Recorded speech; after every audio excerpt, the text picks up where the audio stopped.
Bonjour, c'est Gilles du site boursicoté.com. Voici l'analyse technique des principaux indices mondiaux. Nous sommes le vendredi 7 mars 2014. Donc comme d'habitude, je vous propose de mémoriser le graphique du CAC 40. Nous avons notamment comparé donc sur cette analyse multi-indice l'évolution ici de cette phase de rebond par rapport à la précédente phase, telle qu'elle l'était courant janvier, avec ce dépassement que nous constatons ici. Nous allons voir que selon les indices, il n'est pas du tout le même, ce qui va nous permettre de dégager des différences, notamment dans l'évolution de certaines places. Et nous commençons par le DAX avec déjà pour commencer une nette différence, puisque nous avions ici une zone de points hauts qui se situe à 9790 points.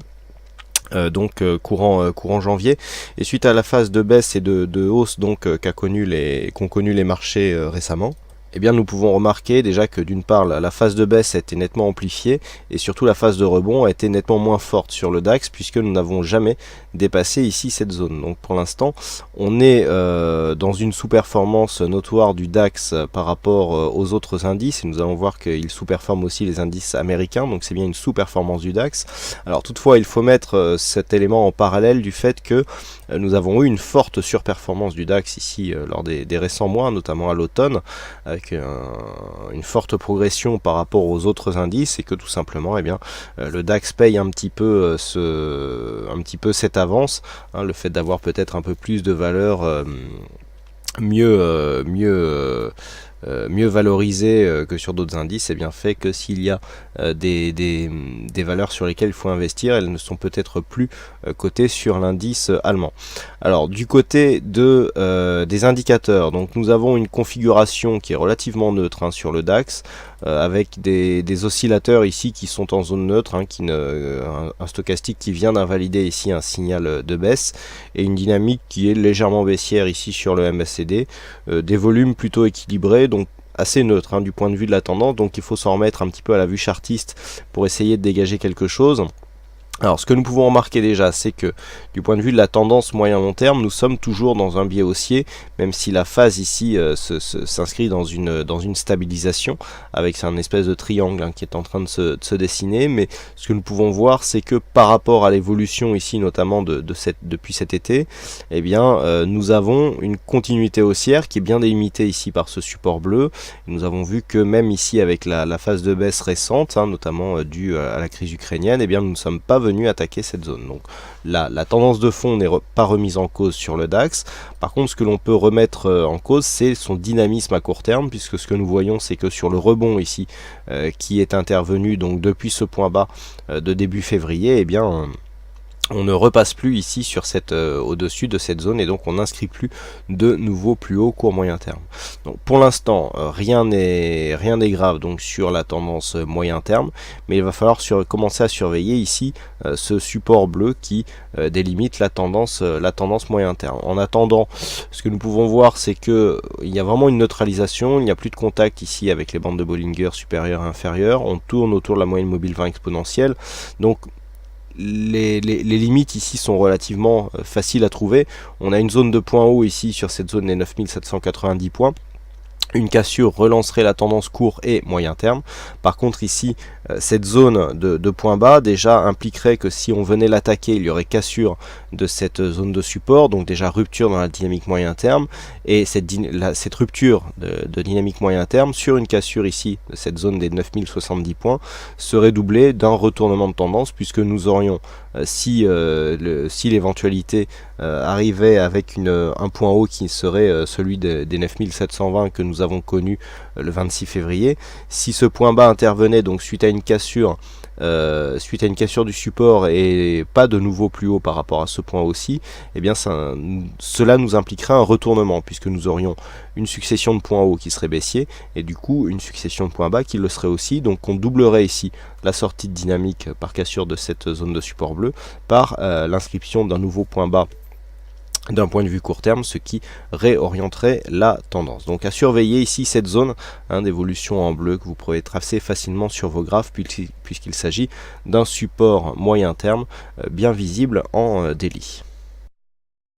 Sur le FTSE, l'indice anglais, la dynamique se trouve entre les deux, puisque nous avions aussi cette zone de point haut courant janvier, donc qui avait marqué une zone de point haut ici sur 6870 points. On est redescendu valider là, un contact avec un ancien point bas et on est tout simplement revenu valider le même contact avec ce nouveau point haut. Donc il y a là vraiment une vraie neutralisation de la dynamique puisque les points hauts et points bas s'inscrivent vraiment sur des zones quasi horizontales. On est ici sur des niveaux moyen terme qui se rejoignent à la dizaine de points près. On voit ici ce point haut significatif qui est venu là aussi confirmer ce point haut juste sous une zone de résistance majeure sur la tendance moyen long terme. Et par contre, du point de vue de la dynamique, on sentirait plus actuellement une dynamique orientée à la hausse avec cette phase ici de hausse qui est venue légèrement attaquer la bande de Bollinger supérieure et qui pour l'instant trouve ici les moyennes mobiles comme zone de support. Donc là en général sur ce genre de configuration on prépare plus une poursuite de mouvement haussier qu'un retournement et donc une poursuite d'évolution en range. En tout cas tant que les cours ici se situent au-delà de cette moyenne mobile, eh bien le mouvement reste haussier. Par contre, bon, sur rupture ici de ces deux zones, donc nous avons deux zones ici, la moyenne mobile 20 exponentielle ici en trait plein et la moyenne mobile 50 arithmétique en trait pointillé. Une zone dynamique, une dynamique forte trouve des points de contact ici sur la moyenne mobile 20 exponentielle. C'est ce que nous avons ici par exemple sur cette phase dynamique ou même sur cette phase baissière. Une moyenne mobile moins dynamique trouve des points de contact sur la moyenne mobile 50. Historiquement, où est-ce que l'on peut vérifier ça? Voilà, là on a une moyenne mobile dynamique. Enfin, on a une dynamique assez forte avec des points de contact donc sur la moyenne mobile 20 exponentielle. Par contre, sur le FTSE, on n'a pas eu grand chose de peu dynamique. Si sur cette phase là on voit les points de contact qui viennent sur la moyenne mobile 50 et qui s'affranchissent à la moyenne mobile 20. On était sur une phase de hausse beaucoup moins dynamique. Là actuellement nous sommes sur une phase où les points de contact se font sur la moyenne mobile 50 arithmétique. Donc une dynamique plus faible mais qui reste haussière. Donc ceci serait confirmé par la cassure ici de cette zone de point haut qui se situe à 6866 points et nous avons donc une zone de résistance majeure qui correspond à la cassure de cette zone de point haut que nous avons ici à 6875. Donc autant dire que ces deux contacts ici qui sont intervenus sont dans la zone de cette zone de plus haut. On est ici sur des niveaux moyen long terme. Nous sommes tout à fait venus tester ici cette zone de résistance et c'est cette zone de résistance qui donnera une zone d'alerte pour une cassure haussière et donc une continuité de tendance long terme qui reste orientée à la hausse. Du point de vue des indicateurs techniques, nous avons quelque chose là aussi d'assez neutre, voire légèrement baissier d'un point de vue court terme, mais toujours sur un fond de tendance. Alors, pour le coup, neutre d'un point de vue moyen terme, mais légèrement haussier d'un point de vue court terme. Donc, fin de consolidation ici, le MACD est en train de se neutraliser. Le stochastique ici qui est sorti de sa zone de survente est en train d'infirmer son signal et le RSI ici revient en zone neutre. Donc on a une neutralisation ici au contact de ces moyennes mobiles, ce qui en général se traduit plus souvent par une confirmation donc de la tendance de fond qui pour l'instant reste orientée à la hausse. Donc pour l'instant c'est ce biais qu'il faudra privilégier et qui sera confirmé donc sur la rupture de cette zone ici des 6870,75 points sur le FTSE. Nous continuons avec les indices américains avec donc cette configuration qui commence à ressembler un peu plus à l'évolution du CAC 40, en tout cas pour ce qui concerne ce dernier mois, puisque nous pouvons constater ici que suite à cette zone de point haut donc, qui a été connue mi-janvier, il y a bien eu ici phase de consolidation et dépassement de cette zone. Donc on est sur une dynamique ici du point de vue du CAC qui ressemble un petit peu plus en tout cas à celle du S&P 500 que nous analysons ici. Alors le S&P 500 qui, suite à la rupture ici de cette zone de support, a pour l'instant réintégré. Alors pour l'instant on est sur une phase où il y a une attaque qui reste une attaque sans frein. Cette zone de support est majeure puisqu'elle correspond ici à une zone de support dont les premiers points bas ici se situent en octobre 2011. On avait pas mal de points de référence sur cette phase. On était un peu trop haut précédemment, mais vous pouvez voir ici que cette zone est majeure. Alors il y a déjà eu des attaques, on la voit un petit peu ici en 2012, mais le trend a relativement bien été respecté avec de multiples tests depuis. Donc on voit ici l'attaque de décembre 2012, vous voyez de nombreux tests ici sur cette zone. Donc on est dans une zone La zone a été confirmée, légèrement attaquée, on a bien réintégré et on continue à inscrire une dynamique puisqu'il y a eu cassure ici de cette zone de point haut. Donc si l'on revient à cette phase, on a quelque chose effectivement qui ressemble plus à ce que nous avons eu sur le CAC 40, l'indice français, avec donc une rupture de cette zone qui s'est faite suite à de petites hésitations. On a confirmé tout de suite, on est revenu ici sur cette zone comme un support. Ensuite là il y a l'inquiétude liée à l'Ukraine et puis tout de suite l'évolution haussière qui a permis un dépassement de cette zone. Donc on est vraiment dans une continuité haussière. Cette attaque ici, bon, fragilise quand même la zone de support. Il faudra absolument vérifier que lors de la prochaine phase de consolidation, eh bien, cette attaque ne donne pas une porte ouverte, je dirais, pour une cassure de cette zone de support. Auquel cas, il faudrait vérifier que cette zone ici de point bas, qui devient la nouvelle zone de point bas significatif de référence pour la continuité de la tendance moyen-long terme, ne soit pas attaquée elle aussi, puisque nous aurions dans ce cas-là un signal de retournement. Du point de vue des indicateurs, donc le S&P 500 se trouve toujours dans une dynamique bien orientée, assez haussière, avec cette évolution haussière ici du RSI, ce stochastique qui reste en zone de surachat qui nous indique donc que la pression continue à rester haussière. Phase de consolidation ici sur le MACD qui ne s'est pas ressenti sur les cours. On visualisait plus ici une rupture de la dynamique, hein. Vous voyez ici une forte dynamique qui s'est affaiblie dans un second temps. C'est ce qu'a détecté le MACD, mais nous voyons que la dynamique est en train de repasser à la hausse. Par contre, nous avons une baisse des volumes sur cette phase alors que nous continuons à monter, hein. C'est relativement visible ici. On avait une augmentation des volumes ici dans un premier temps, et ça s'est mis à rebaisser par la suite. Donc attention, le fait d'avoir cassé ici ces plus hauts et de ne pas être relayé par les volumes montre qu'il y a une phase d'affaiblissement qui pourrait déboucher sur une phase de consolidation court terme. La volatilité reste assez sage, ce qui favorise par contre la continuité haussière. Donc pour le moment, on est ici sur une zone où il commence à y avoir des petits signes d'affaiblissement. Il n'y a pas de surachat, on n'est pas proche ici des bandes de Bollinger, donc pour l'instant ce ne sont que des petits signes. Mais sur un retournement, eh bien, on pourra avoir ici, suite à l'inscription multiple de nouveaux points hauts, un retour sur cette zone des 1848 points, 1848, 1850, qui ne remettrait absolument pas en cause la poursuite du mouvement. Il s'agirait d'un mouvement technique assez basique. Tant qu'on reste ici donc au-dessus de cette zone 1848-50, le biais haussier n'est pas remis en cause. Si on venait à casser cette zone, donc on sortirait ici d'un niveau d'affaiblissement court terme vers une phase de consolidation un peu plus marquée. Il faudrait dans ce cas-là surveiller dans un premier temps donc cette zone de support. Et si ce support était attaqué et venait à céder, eh bien ça serait cette zone ici de point bas qui se situe à 1737-1738 points, eh bien, qui donnerait le signal déclencheur d'un possible retournement de tendance majeure. Mais pour l'instant, tant que nous sommes au-dessus de ces zones, eh bien, la tendance reste bel et bien haussière. Sur le Nasdaq, l'histoire semble identique. On a toujours cette évolution ici dans un trend haussier relativement marqué, assez puissant, hein, puisque nous avons donc une accélération donc, qui s'est produite depuis cette phase ici en juin 2013. Nous étions précédemment sur un trend là aussi haussier, mais qui s'accélère, hein, depuis donc le mois de juin dans une dynamique différente.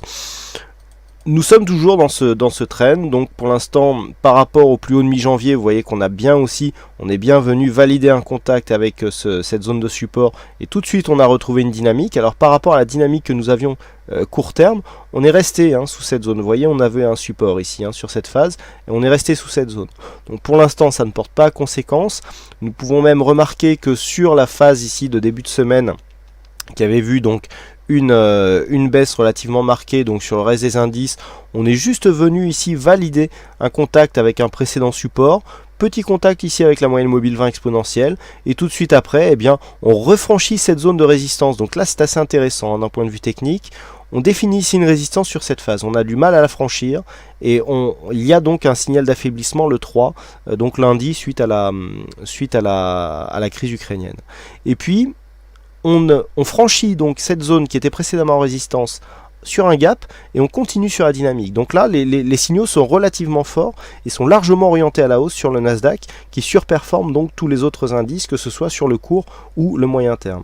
Nous avons, d'un point de vue technique, un RSI qui monte ici proche de sa zone de surachat, le stochastique qui lui est en surachat depuis maintenant quelques jours, et une phase de consolidation qui, comme le S&P 500, ne s'est absolument pas ressenti sur les cours, puisque nous avons ici un affaiblissement de la dynamique, telle qu'elle est détectée ici par le MACD. On voit bien ici première phase dynamique relativement forte, et deuxième zone ici plutôt faible, et donc là, une recrudescence de la dynamique haussière qui est en train de réorienter le MACD.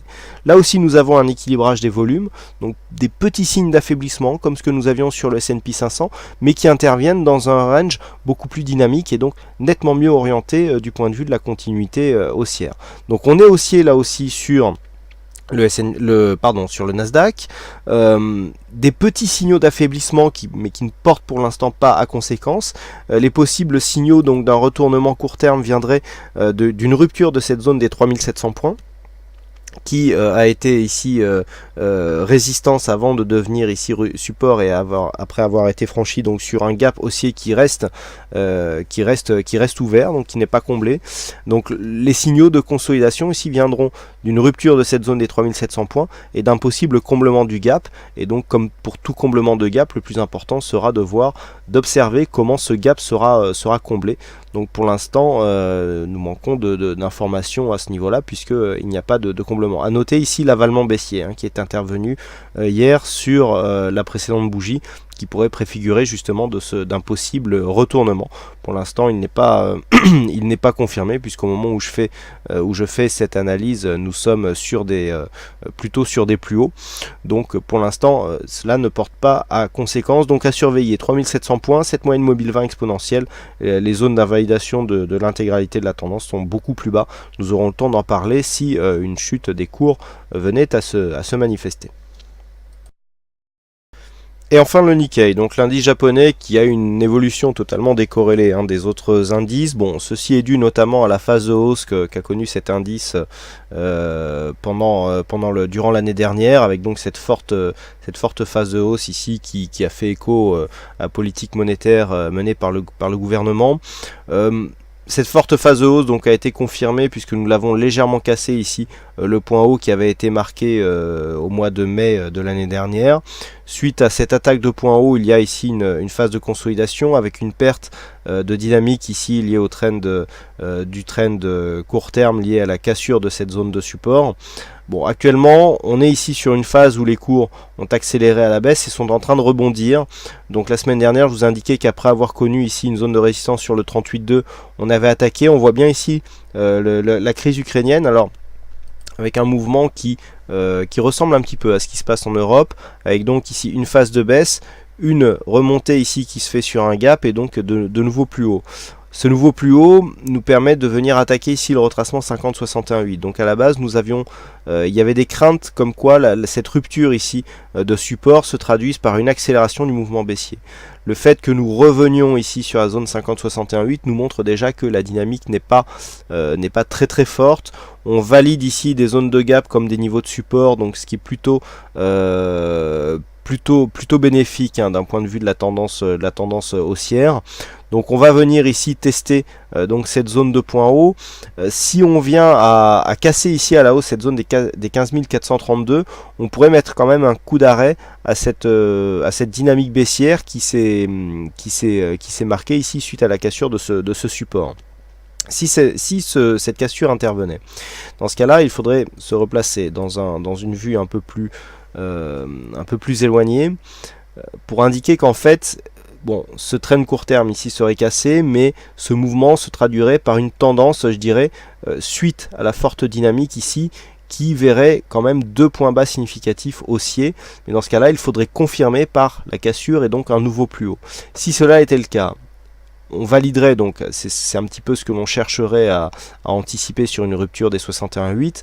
On validerait donc une première dynamique haussière ici qui a marqué ce point haut à 15 943, phase de consolidation horizontale que l'on a commenté, inscription d'un nouveau plus haut, on inscrit un point bas significatif supérieur au précédent point bas significatif, et donc on continue sur une phase de hausse, auquel cas on aurait suite à l'arrêt donc de cette dynamique haussière, un changement de dynamique, mais une tendance qui resterait positive.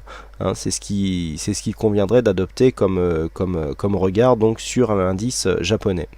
Du point de vue des indicateurs techniques, on est plutôt orienté à la hausse. Hein. Ici, avec ce RSI qui remonte légèrement, nous avons un stochastique donc qui est ressorti de sa zone de surachat avec un petit signal de consolidation, mais qui remonte désormais. Et idem sur le MACD qui se retournait ici dans sa partie positive, ce qui est plutôt bon signe hein, si on suit ici une tendance haussière. Donc on le voit, les signaux qui sont plutôt positifs. Une volatilité qui, au-delà de certains à-coups, reste plutôt bien maîtrisée. On est aux alentours de 1,80%. Alors attendez, oui, moyenne 1,50% de volatilité moyenne sur cet indice, ce qui est plutôt sage, hein, notamment sur le Nikkei qui peut être assez volatile.